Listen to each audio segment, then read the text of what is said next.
ॐ ज्ञानतिमिरन्धस्य ज्ञानाञ्जनशलाकया चक्षुरुन्मिलितं येन तस्मै श्रीगुरवे नमः। श्रीचैतन्यमनोभीष्टं स्थापितं येन भूतले स्वयं रूपा कदा मह्यं ददाति स्वपदान्तिकं।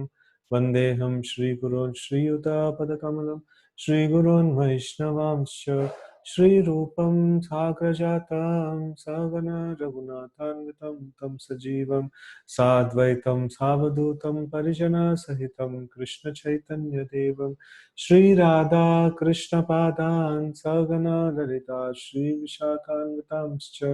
हे कृष्ण करुणा सिन्धु दीनबन्धो जगत्पते गोपेश गोपिका कान्त राधा कान्त नमोस्तुते। तप्त काञ्चन गौरांगी राधे वृन्दावनेश्वरी वृषभानुसुते देवी प्रणमामि हरिप्रिये। वाञ्छाकल्पतरुभ्यश्च कृपा सिन्धुभ्य एव च पतितानां पावनेभ्यो वैष्णवेभ्यो नमो नमः। जय श्री कृष्ण चैतन्य प्रभु नित्यानंद श्री अद्वैत गदाधर श्रीवासादि गौर भक्तवृंद।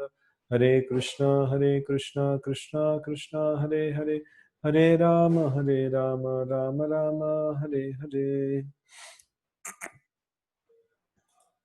So Brahma's answer to Narada's question is going on. Like Brahma is going to describe about the whole, the creation of this material universe. So that's the topic that is going on. So let's continue where we left. This 19th sloka of the 5th chapter of second canto. Karya-karana-kartrutve द्रव्यज्ञानक्रियाश्रयाः बध्नन्ति नित्यदा muktam mayinam purusham gunaah. These three modes of material nature, being further manifested as matter, knowledge, and activities, put the eternally transcendental living entity under conditions of cause and effect and make him responsible for such activities. Purport. Because they are between the internal and external potencies, the eternally transcendental living entities are called marginal potency of the Lord. Factually, the living entities are not meant to be so conditioned by material energy, but due to their being affected by the false sense of lording it over material energy, they come under the influence of such potency and thus become conditioned by three modes of material nature. Okay, so here it's nicely mentioned that the three modes of material nature, they are further manifested as matter. The subtlest form or the finer form is the three modes of nature, that is goodness, passion, and ignorance. And then the gross manifestation of that is the actual visible material elements, right? And matter, knowledge, and activities. Put the eternally transcendental living entity under the conditions of cause and effect and make him responsible for such activities, right? The living entity is spirit, as we know, and matter is no, it is dull, it is inert. And the 7.4 and 7.5 of Bhagavad Gita, Krishna mentions that this like apara prakriti and para prakriti. Apara prakriti is, that means para means like superior, para means like inferior actually. So apara prakriti is this earth, water, fire, air, ether, the material energy, and then para prakriti is the this one living entity, the supreme, no, all of us, the spirit souls. So now here, how is it that the living entity who is superior comes under the control of an inferior energy? No, inferior energy should be weaker, and superior energy must be superior to the this one. So that's the logic. So how is that the living entity is coming under the control of an inferior energy? Because it is inferior energy of the Lord, but still Lord is the owner of that energy, and no, the inferior energy of matter is working under the direction of what is that, the Supreme Lord. And if we also work under the direction of Supreme Lord, so then we will be situated in our superior platform. But then if we work, if we don't accept the Supreme Lord's shelter, so then we ourselves cannot face the inferior energy, though it is inferior to us. But because its connection with Krishna, though Daivihi Esha Gunamayi Mama Maya Duratyaya, because its connection with Krishna. So the Maya is very powerful, and it cannot be what is it? It cannot be faced so easily. No, that's the point. Okay, so now here it's mentioned that internal energy of the Lord is a spiritual world, and external energy of the Lord is a material world, and in between both these energies is living entity. We are marginal energy, no tatashta sakti. And then actually the living entities are not meant to be conditioned by material energy, but due to their being false. Due to their being affected by the false sense of lording it over material energy. So trying to become the lord and master of material energy, that is our problem. So that is where Krishna is the lord and master of the material energy. And when we try to become the lord and master of material energy, then it becomes a problem. So we are in a false position. When we do like that, then we come under the influence of such potency and thus become conditioned by three modes of material nature. This external energy of Lord covers up the pure knowledge of living entities eternally existing with Him by the covering but the covering is so constant that it appears that the conditioned soul is eternally ignorant. No, so the covering of the material nature is just a covering on top, but then it appears like we are in this conditioned state, it is not looking like I am a pure living entity and something is covering me.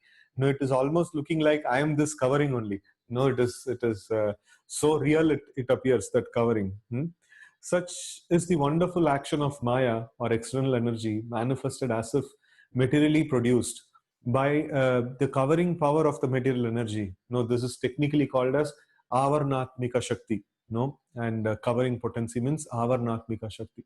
So by the covering power of the material energy, the material scientist cannot look beyond the material cause, but factually behind the material manifestations there are Adi Bhuta, Adhyatma, and Adi Daiva actions with the conditioned soul in the mode of which the conditioned soul in the mode of ignorance cannot see.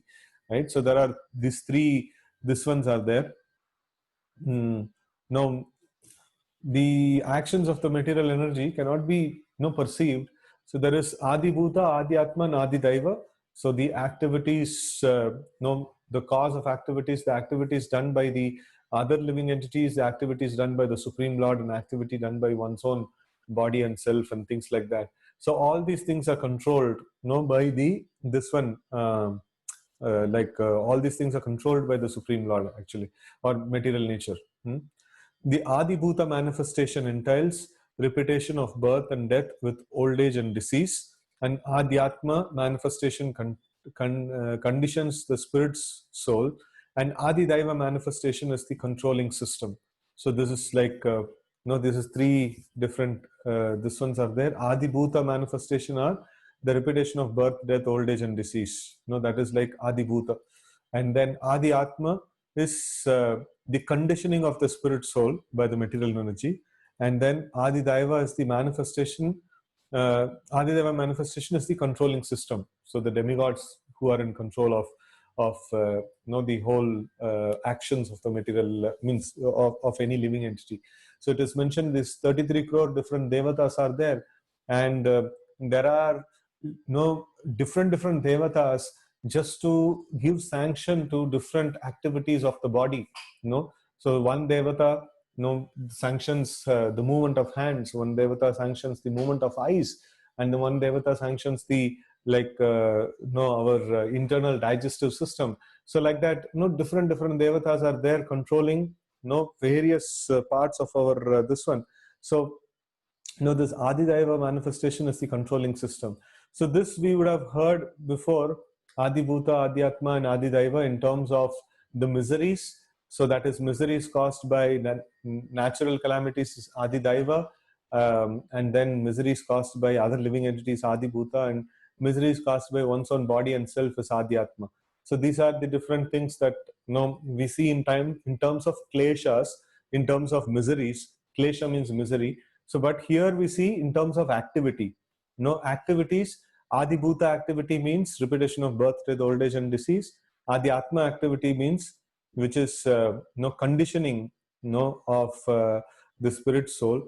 And then Adidaiva activity, just a minute, sorry, just came. Adidaiva activity means the controlling system or the demigods in charge of these activities.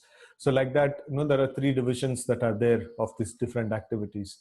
These are the material manifestation of cause and effect and the sense of responsibility of the conditioned actors. They are, after all, manifestations of conditioned state, and the human being's freedom from such a conditioned state is the highest perfectional attainment.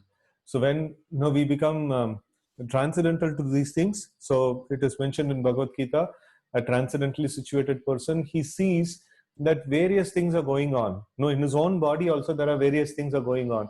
The aging process is happening, and then the body is like, every time some fuel is put into the body in the form of food, and then we digest, and then we evacuate, and so many different things are happening. But a self-realized person, he just sees all these things like a third party. He just sees all these things. Okay, fine, this vehicle is this vehicle of body is going through something, and it is going through some phases. So he just sees them like a third party, and that is actually a perfect state of being. So that is a completely detached state from the body, right? So that can be attained by practice of devotional service, right? Sayesha Bhagavallingaistribir etairadokshayah swalakshita gatir brahman sarvesham mamacheshwarah. O Brahmana Narada, the superseer, the transcendental Lord, is beyond the perception of material senses of the living entities because of the above mentioned three modes of nature. But he is the controller of everyone, including me. Right? So the Lord is not touched by the material nature, but then the Lord is the controller of everyone else. That means Lord is not controlled by anything, even including the material nature, but he is the controller of everyone. And here Brahmaji is telling he is also the controller of myself, like that. Purport.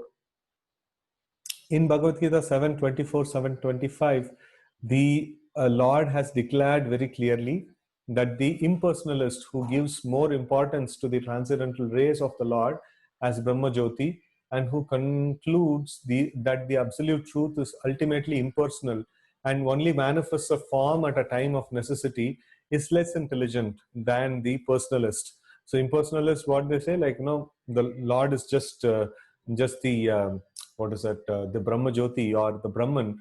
And then what about the incarnations? So whenever there is a need to come to this world, he takes a form and he comes, addresses the problem, and again he goes back to that Brahma Jyoti. So that's something that we don't accept.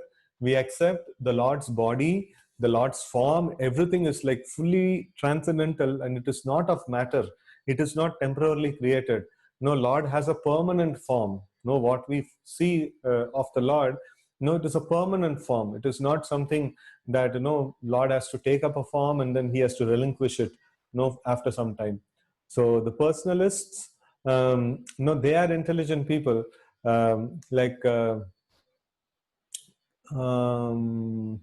okay, so like this temporarily accepting form is less intelligent and than the personalist. However much the impersonalist may be engaged in studying the Vedanta. So they may study the Vedanta and they may give this kind of conclusion, but no, that is not supported. Okay, so this is also a very important thing. The impersonalists, they are also studying the same Vedas, and the personalists, they are also studying the same Vedas. And how is that impersonalists are able to get this idea of the Lord doesn't have a form, or the form is acquired at certain point, right? So how is it that possible to come to that conclusion? So there are many statements in the Vedas which talks about the Lord doesn't have a body, the Lord doesn't have hands and legs, the Lord in Ishopanishad it comes Ashna Viram Shuddham Apapa Viddham, like that. And also it is no, he doesn't have veins, he doesn't have hands, he doesn't have legs. So like that, the descriptions are there.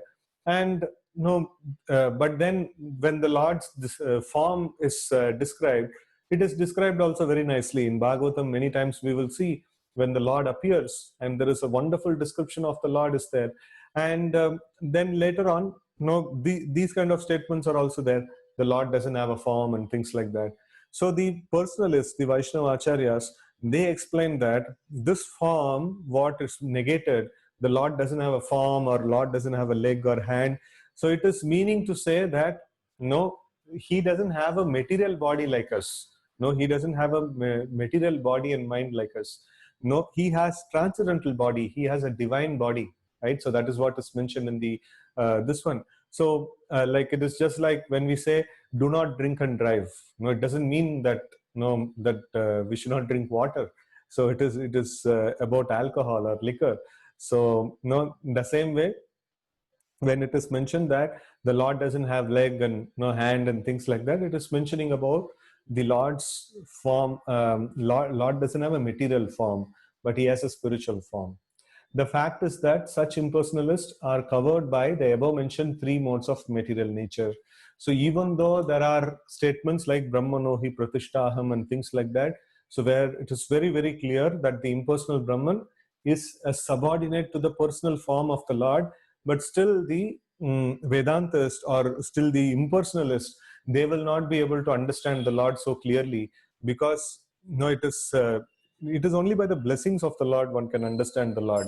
It is only by the grace of the Lord one can understand the Lord. So it is not possible for anyone and everyone to understand the Lord just like that, right? So for that, a person has to have a desire to serve him. That is when like he will be able to understand the Lord. Otherwise, it is not possible, right? So they will be covered by the material modes of nature if we don't have that service attitude towards the Lord, right? So the Lord is not approachable by everyone because he is curtained by Yoga Maya potency, Yoga Maya Samavritah. So, but one should not wrongly conclude that the Lord was formerly unmanifested and has now manifested himself in the human form.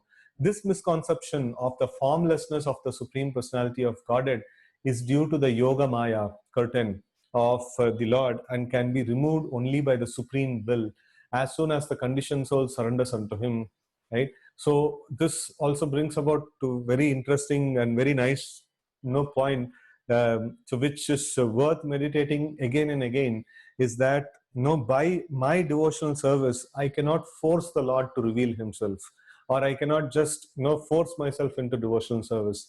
That is not possible. I can render devotional service, and when the Lord is pleased by my devotional service, he may remove the Yoga Maya curtain, behind which the Lord is actually hidden, the curtain of Yoga Maya, or what is it, the curtain of Maya that the Lord has. If it is removed, the moment we are in exposure with Krishna directly, so then immediately it is no, Maya is not there. Krishna Surya Sama, Maya hai andhakar. Yahan Krishna tahan hai Maya radhikar. So it's a very important this one. So when we when we are practicing devotion, so generally we tend to go towards this direction, that is okay, now I know things like I can get the perfection in devotional service. So that is very, very wrong. No, we have to do devotional service, and Krishna has to award himself. Krishna has to award the devotional service to us. So we cannot just by doing our simple actions or simple activities in devotional service, we cannot force the perfection in devotional service, right? So that is nicely put here. The devotees of the Lord who are transcendental to the above mentioned three modes of material nature can see the all blissful transcendental form of the Lord with their vision of love in attitude of pure devotional service, right? Premanjana churita bhakti vilochanena santa sadaiva hridayeshu vilaukayanti yam shama sundaram achintya gunaswarupam govindamadi purusham tamaham bhajami. So when the premanjana means like when the ointment of love in the eyes, so when a devotee is trying to take darshan of the Lord, so he will be able to see the Lord. Otherwise it is and see the Lord how? When he is approaching with love and devotion towards the Lord becomes merciful, and then he reveals himself to the devotee. No, otherwise it is not possible that we get the darshan of the Lord. In text 21, Kalam krama swabhavam cha mayesho mayaya swaya atman yadrichaya praptam vibhushur upadade. The Lord, who's the controller of all energies, thus creates by his own potency, eternal time, the fate of all living entities and their particular nature for which they were created, and he again merges them independently. Right?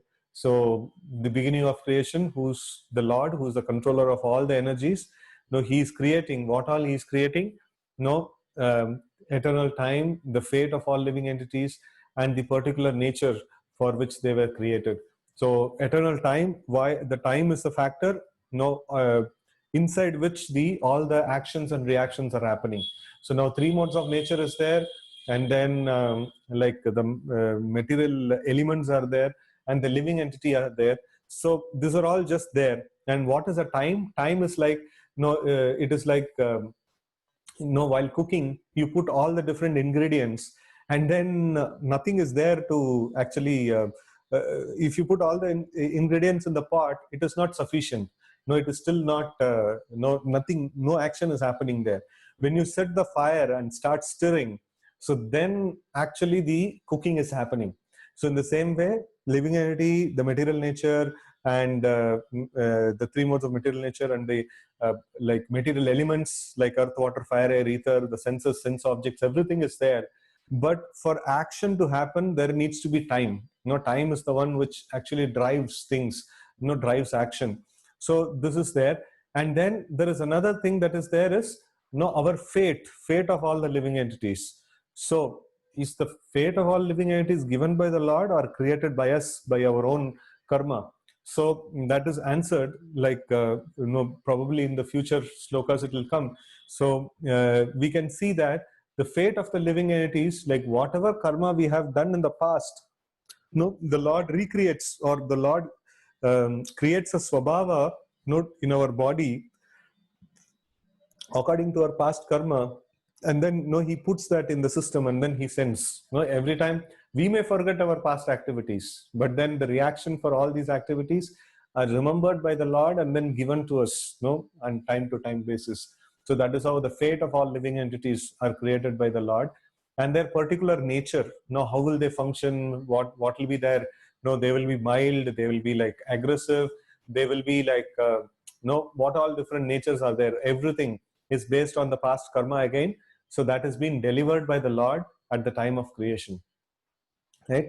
So, and he again merges them independently. So in this way, the creation and dissolution is always going on, right? Purport: the creation of material world within the condition wherein the conditioned souls are allowed to act subordinately by the Supreme Lord take place again and again after being repeatedly annihilated. The material creation is sometimes like a cloud in an unlimited sky. The real sky is the spiritual sky, eternally filled with the rays of Brahma Jyoti, and a portion of this unlimited sky is covered by Mahatattva, cloud of the material creation, in which the conditioned souls who want to lord it against the will of the Lord are put into play as they desire, under the control of Lord by the agency of external energy. So actually, so many entities are involved, in this one, and the Lord is involved, the material nature is involved, and then so many external material elements are created.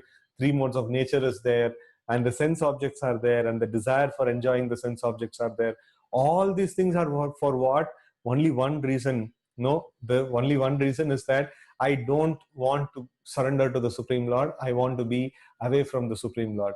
Just for this reason, so many things have to be created, so that we can be accommodated. As the rainy season, I think we have to start from there only. Okay. As the rainy season appears and disappears regularly, the creation takes place and is again annihilated under the control of the Lord, as confirmed in Bhagavad Gita 8:19. So the creation and annihilation of material worlds is a regular action of the Lord, just to allow the conditioned souls to play as they like and thereby create their own fate of being differently created again in terms of their independent desires at the time of annihilation, right? So the fate, as I was mentioning, like, no, it is carried forward from the previous birth and previous annihilation, right? The creation therefore takes place at a historical date, as we were accustomed to think of everything which has a beginning in one tiny experience, right?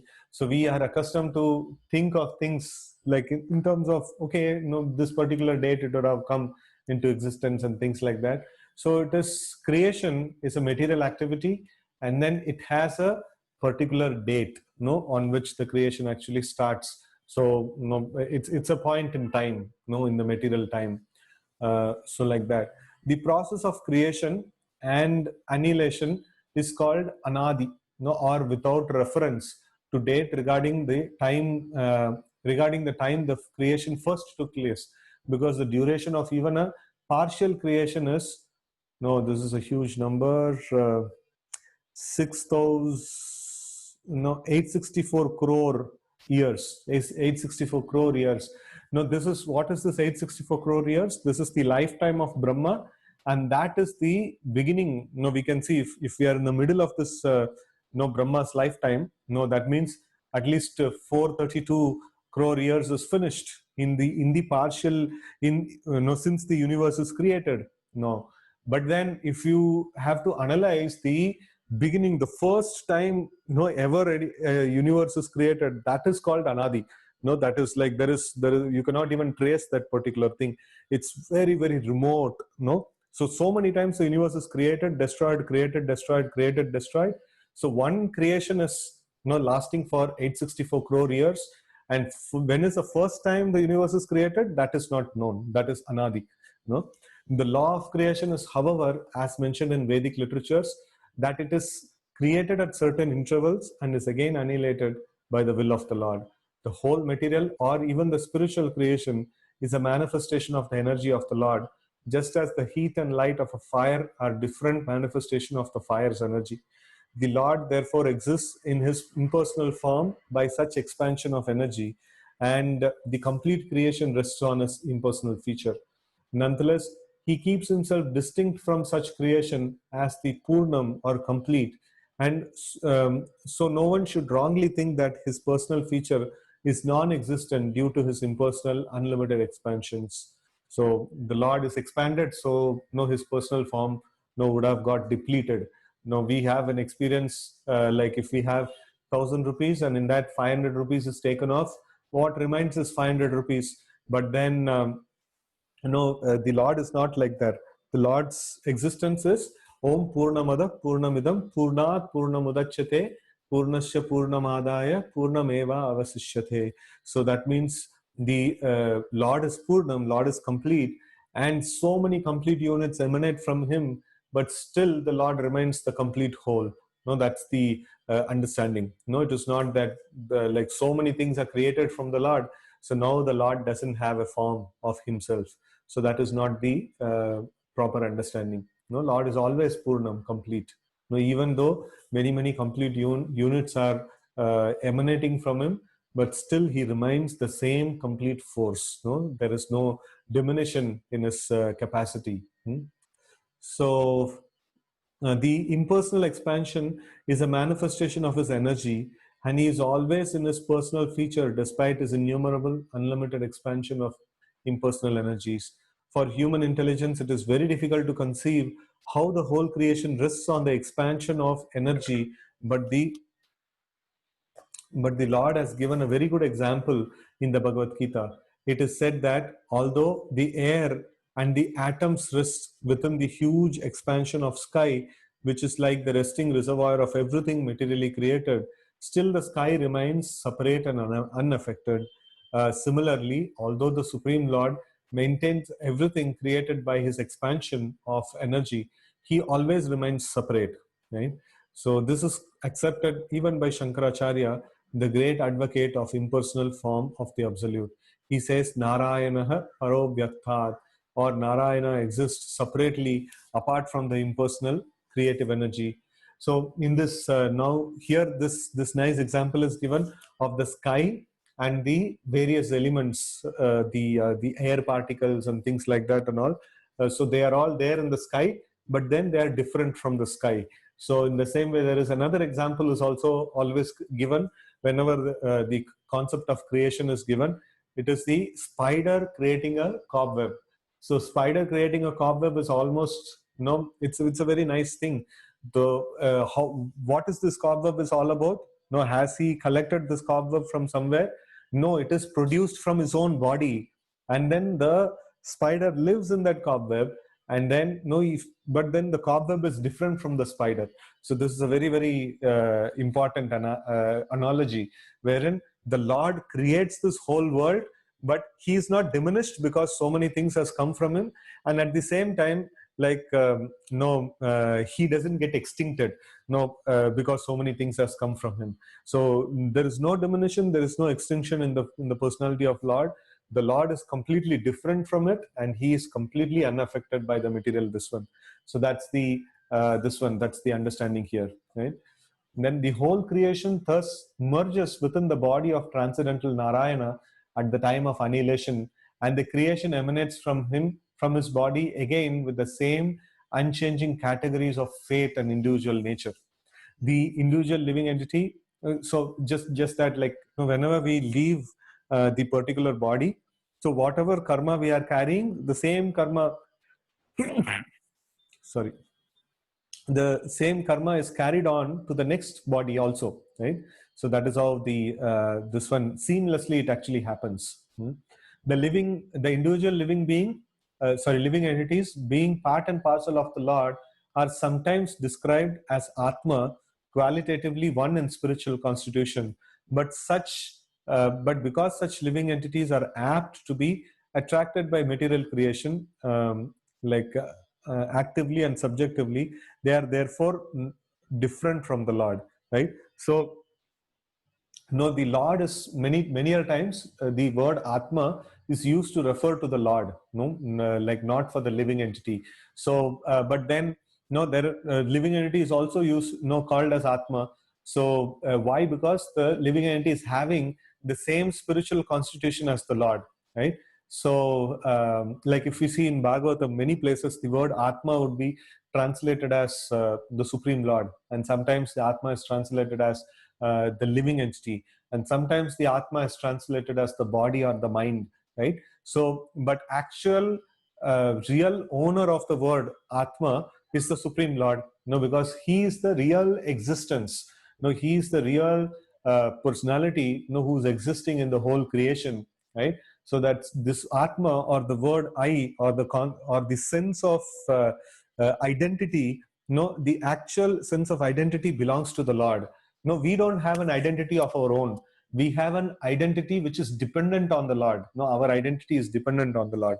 So here we see that though we sometimes are addressed as Lord, like sometimes are addressed as Atma, and sometimes even addressed as Ishvara. Sometimes the living entity is addressed as an Ishvara, and just because we have certain aspects, certain level of control we have in this material creation, we can sometimes be called in these various fashions. But then we should not be under illusion that we have become the Lord. No. Why? Because we can come under the material modes of nature, and the Lord can never come under the material modes of nature. So in that way, like the Lord is superior and we are inferior. We are never equal to the Supreme Lord, right?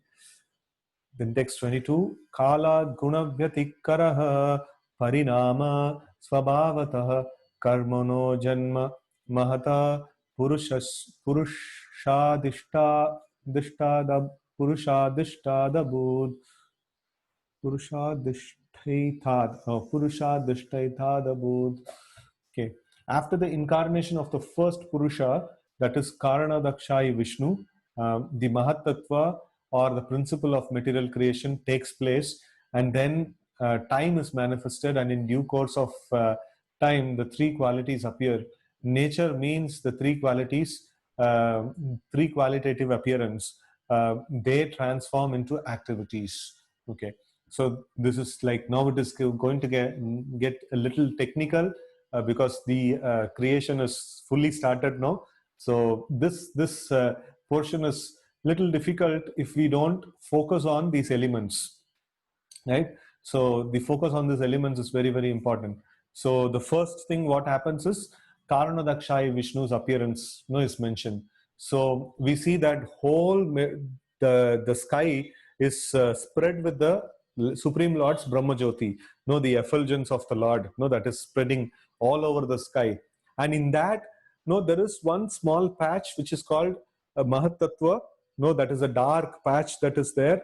So that is the material sky. And in that material sky, what happens is, one form of the Vishnu, he comes into, he takes his Shayana. Shai means like one who's taking the Shayana position. Like we see in the South Indian temples Ranganatha, and like the form of Ranganatha. So where he's lying down on the Anantasesh. That is called Shayana Murti. Like he is actually lying down, right? So that is called the Shai. This one.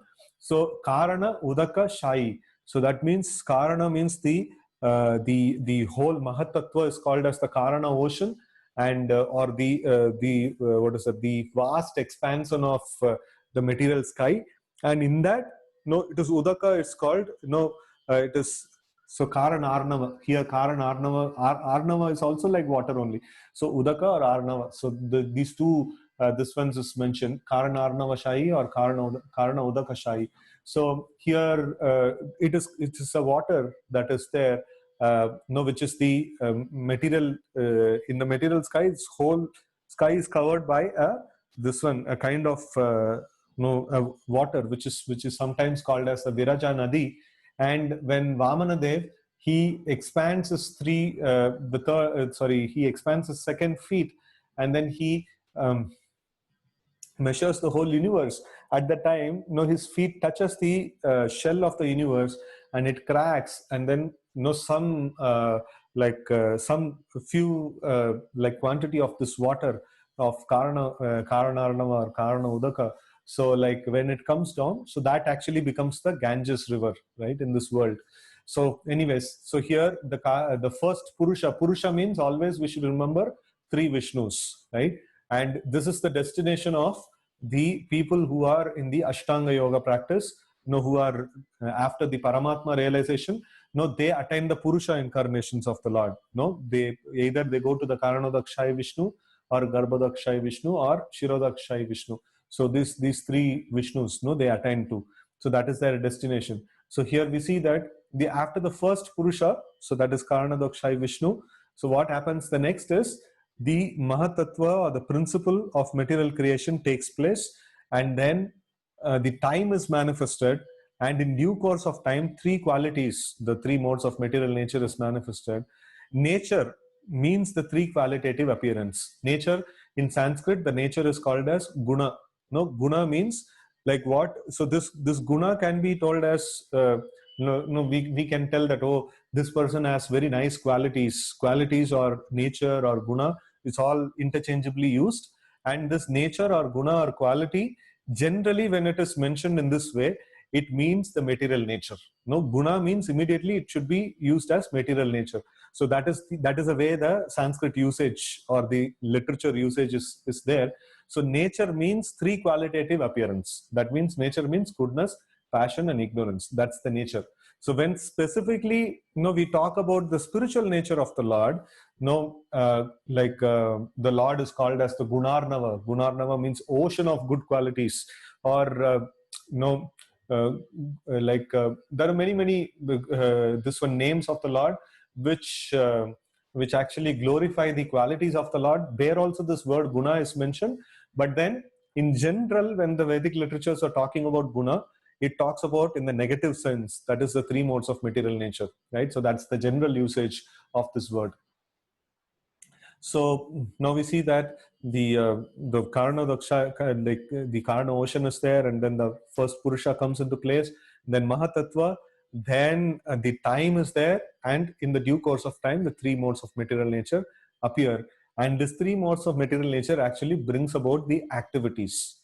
Till the time the three modes of material nature is not there, there is no activity in the material world. Right? So, okay, purport.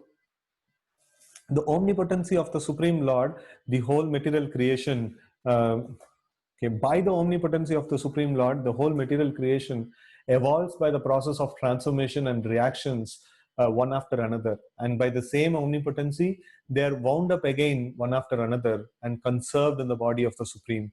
So, Kala or time is the synonym of nature, and is the transformed manifestation of the principles of material creation. As such, Kala may be taken as the first cause of all creation, and by transformation of nature, different activities of material world become visible. So the time like degenerates, or the time actually expands in the form of three modes of nature, and then the three modes of nature actually kickstarts all the actions. So sometimes, like, we can actually use the principle of abstraction, and then we can say that time is the cause of all activities. And then sometimes we may use the principle of detailing, and then we may say time is there, time in the form of three modes of nature is the cause of all activities, right? So that it is a matter of abstraction and detailing. That's how we can actually see this. As such, Kala may be taken the first cause of all creation. The time is the first cause of all creation. So here Kala means the material time. So here we see that, like, in the course of this one, when we see that the Karanadaksha Vishnu, he is the ultimate cause. Sarva Karana Karanam, we say, like, Krishna is the ultimate cause of all causes. From him only Karanadaksha Vishnu also has come.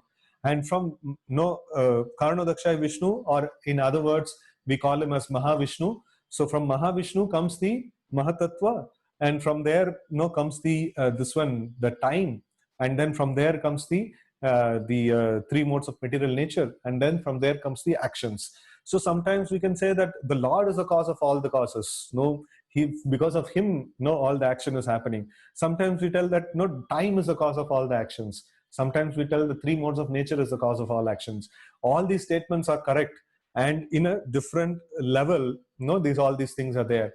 So now, if we see the Kala, how deep is this cause of time? It is a very, very important thing to understand. So it's almost next to the Supreme Lord.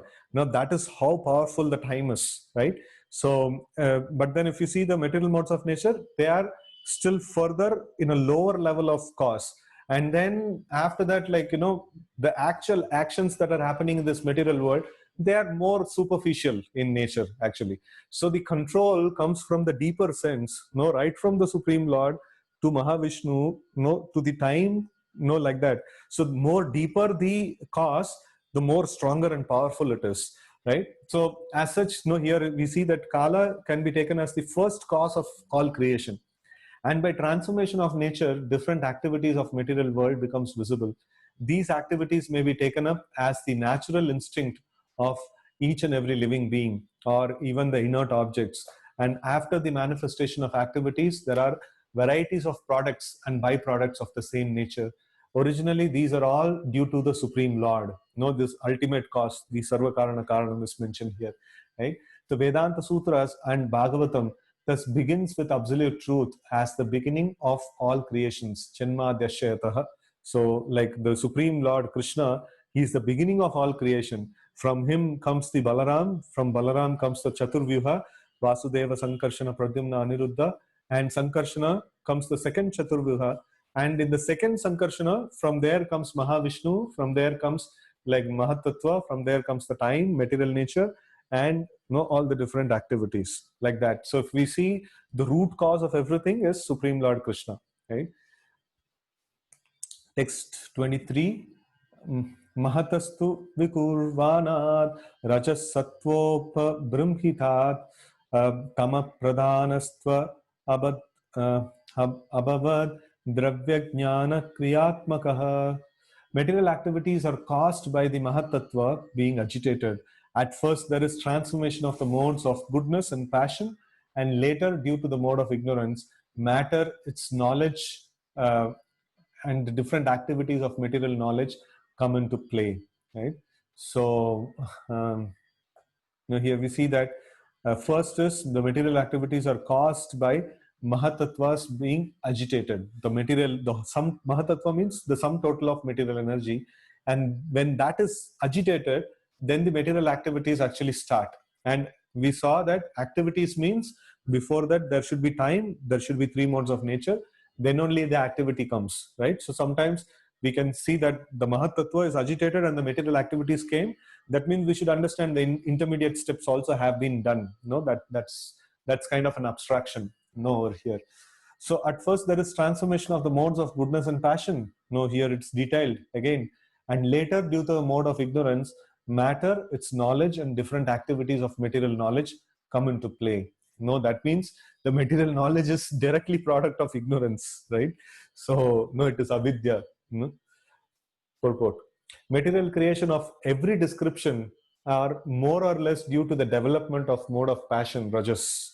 No, the Mahatattva is the principle of material creation, and when it is agitated by the will of the Supreme, at first the mode of passion and goodness are prominent, and afterward the mode of passion being being generated in due course by the material activities of different varieties becomes prominent, and the living entities are thus involved more and more in ignorance. Brahma is the representative of mode of passion, and Vishnu is the representation of mode of goodness, while the mode of ignorance is represented by Lord Shiva, the father of material activities. So whenever we read this statement, we should not think that no, Lord Shiva is in mode of ignorance. No, Lord Shiva is in perfect mode of goodness, but he's in charge of this mode. No, that's this one. He's in charge of this mode. So, okay, ignorance is represented by Lord Shiva, the father of material activities. The father of material activities. Why Lord Shiva is called as the father of material activities? He is the husband of Parvati, and she is the sum total of material energy. No, she is the Maya Shakti. No, and that is why no, under the influence of Maya, no, various material activities are born, and no, Lord Shiva is the father of all the material activities. No, in that sense, right? So the material nature is called the mother, and the initiator for the materialistic life is the father, Lord Shiva. And that is why this form of linga, no, is Shiva Linga, is considered to be the origin of the material creation. And Shiva Linga means it is basically the no, Hare Krishna. No, Shivalinga means it's basically the male and female, like sex organs. No, that's the combination of the Shivalinga, and that's that's this one like of the origin of creation is Lord Shiva and Parvati. So that's the origin of material creation, and we have seen in the past that the material nature is Mother Parvati, and then it is mentioned the Lord glances over the material nature, and then that actually agitates the Mahatattva, and then all the living entities come into existence and the whole material creation starts. So how is it this possible? No, like where is Lord Shiva in this whole picture? Lord Shiva is the glance of the Vishnu. So like when Vishnu glances over the material nature, no, through his glance he actually sends all the living entities who were conditioned in the past creation and who are still wanting to continue their activities, whom Mahavishnu has accepted in his own shelter. So now he is disseminating them and he is impregnating them again into the Mahatattva, or the sum total of material energy. And that glance over the process of impregnating the living entities into the material nature is Lord Shiva. No, that's the Vishnu never comes in the direct touch of the material nature. Vishnu transformed as Lord Shiva, he comes in the direct touch with the material nature, right? So in that way we know from Brahma Samhita, Shiram yatha dadi vikara vishesha yoga sanjayate nahi tatha pratahasti heto yat shambhutam apitata samupayati karyat govindamadi purusham tamaham bhajami. Right? So this is the Veda, like Shiram yatha dadi. No, like Shiram means milk, no, and Yatha Dadi. Dadi means the curd. And how the milk transforms into curd, in the same way, the Vishnu transforms into Lord Shiva just to manage the material affairs, like that. So in that way, Lord Shiva is also called as Ishvara. No, he is not a Jiva Tattva like us. he's an Ishvara. Comes under the category of Ishvara. So all material creation by living entities is therefore initiated by the mode of passion. With the advancement of the duration of life in a particular millennium, the different modes act by gradual development. In the I'm not sure. As such, age of Kali, the mode of passion is most prominent. Material activities of different varieties in the name of advancement of material civilization takes place, and the living entities become more and more involved in forgetting their real identity, the spiritual nature. So now we see that so much of advancement, so much of technology, so much of this one, it's all aspect of mode of passion, right?